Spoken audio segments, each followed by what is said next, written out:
Welcome to our first review of the Sony Ericsson Satio, which is the new top-of-the-line multimedia phone from Sony Ericsson. It comes with a full touchscreen. It's got a touchscreen of a size of 3.5 inch, which is as big as the iPhone, although it's not the very same format. And it also comes with a 12 megapixel camera, which is absolutely state-of-the-art. I mean, you don't get anything better right now in the mobile phone market. This is really a multimedia device that's gonna rock the shelves this autumn, all over Europe, probably also in the US. I haven't looked at the website, but I guess so.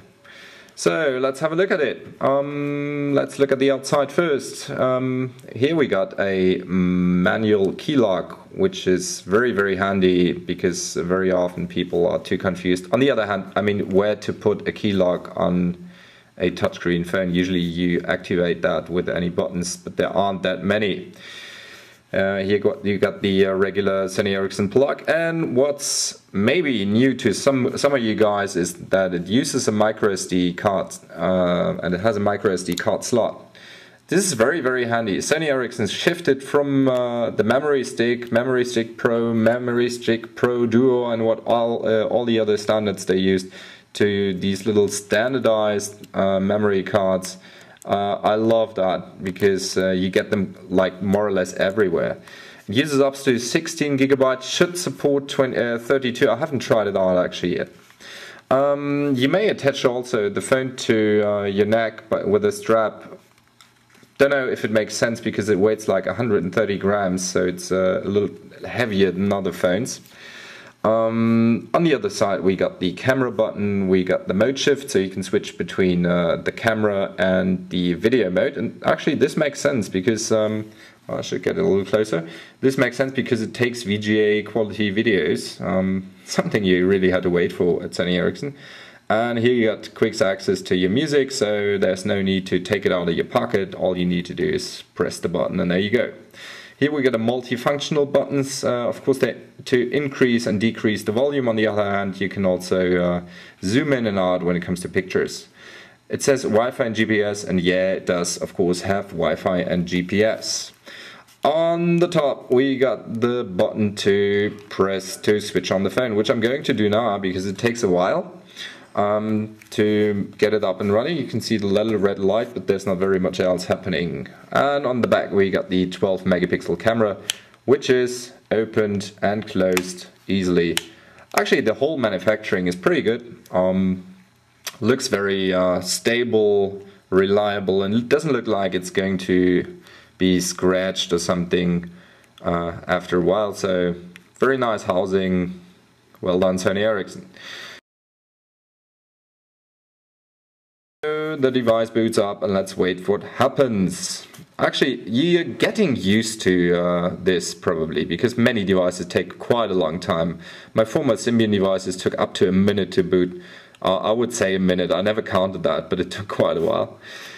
So this is the start screen. I'm sorry I missed 3 buttons. I'm gonna give you some info about them now. So here we got a little green button, which is to take a phone call, and this is a red button to end the phone call, and the one in the middle is for the menu itself. So let's have a look at the main menu of the phone.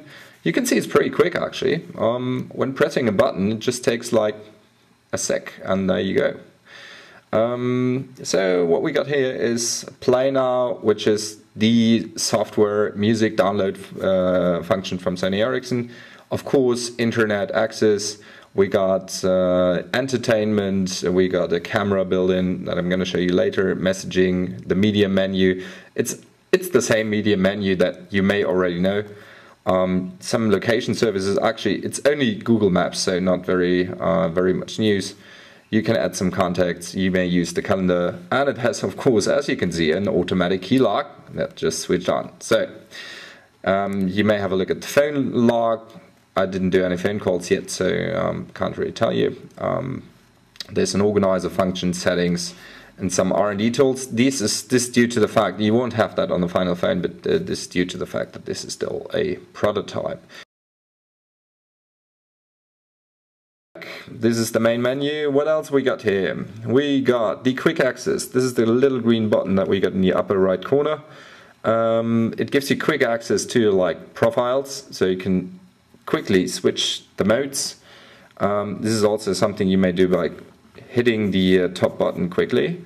It's got track ID on it, which is a function actually that Sony Ericsson should have promoted way more, because now Apple takes the applause for it, although they didn't invent it at all. What it does is, when you're in a club, for example, and you listen to a cool music, all you do is record the music and then connect the internet database automatically, and then it tells you what is the artist, what is the song's name, and so on. Very nice. You should of course have a good data rate. You got the Google Maps on the phone. Actually, I'm not going to use the Google Maps right now, because I'm not going to use the internet on it. It has a Bluetooth, of course, A2DP. It's got a Wi-Fi wizard to easily connect to a Wi-Fi.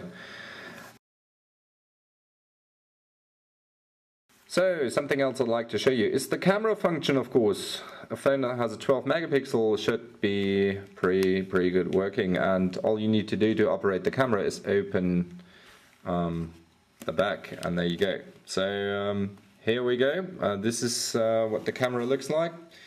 It's got of course an autofocus. It could do flash pictures right now. It's got a built-in LED flash. And you can adjust them in many different ways. So you can choose between like panorama, landscape. You may also take portrait, so you can adjust that, or switch it to auto, which most people may do. Same with the flashlight, it's all set to auto. And what you can also do is the shoot mode. So it has a, it's got best pick, of course. Which means it takes 7 pictures in a row, and then you can choose the best one. It's got a smile shutter, so if someone's smiling, then it actually takes the picture. It's got touch capture, so I may decide where to put the autofocus to. This wasn't a very good one, so you can just delete the picture again. And it also comes with an auto mode, so if you switch on the complete auto mode, then it does. What we got here right now is just a 9 megapixel resolution. You may ask yourself, why is that? Easy answer. I did this because the 9 megapixel mode actually is full screen. What else we can do is, of course, switch on the 12, because that's what you're interested in. So I could just go to, I'm just going to delete this lousy picture. And when the camera is in regular mode, you switch off auto, and then you can use the settings, and in the settings you may decide what to do with the pictures. And here we go, picture size.